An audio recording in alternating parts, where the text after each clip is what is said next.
yung ibang kabataan, although napaka-cynical na nung iba sa kanila, no? Nakikita namin yung cynical na sila eh. Pero yung iba naman, nagde-dare na, sige, kami naman yung, kami yung andito ngayon.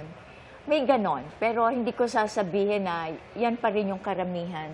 Yung iba gustong umalis sa ganitong sitwasyon, mabago, kaya nag-aspire sila na gusto namin magtrabaho sa ibang bansa, gusto namin makakita ng ibang klaseng buhay.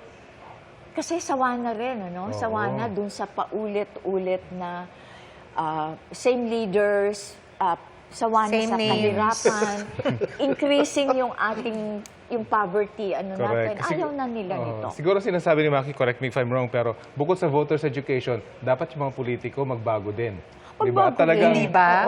Parang ako, talagang kung may sisisihin sila, hindi yung botante. at babalik tayo doon sa inyo po. Sa NCPAG, kayo po nagtitrain, kayo po, hindi po ba, dumadaan sa inyo. At some point, meron akong alam, di ba, na maraming mga politiko yung nag-enroll sa inyo. At kayo yung nagbigay ng lessons sa kanila. Kumusta po? May ilan sa Kongreso, marami sa Kongreso. Marami din sa local government.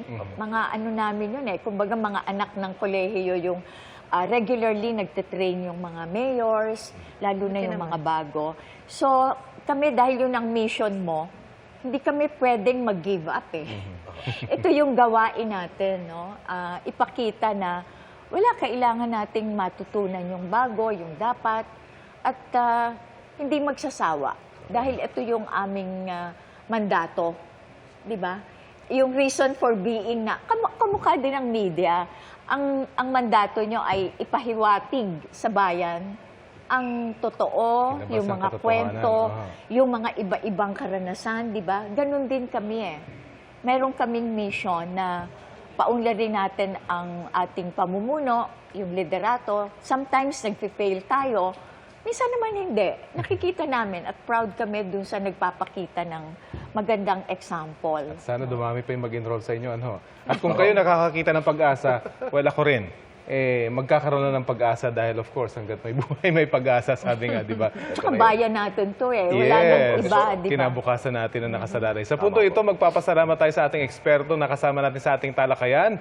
Dr. Edna Co, Doctor of Public Administration ng UP Diliman. Maraming salamat po. Maraming salamat, ma'am. At sinamahan nyo kami sa ating pamorningan.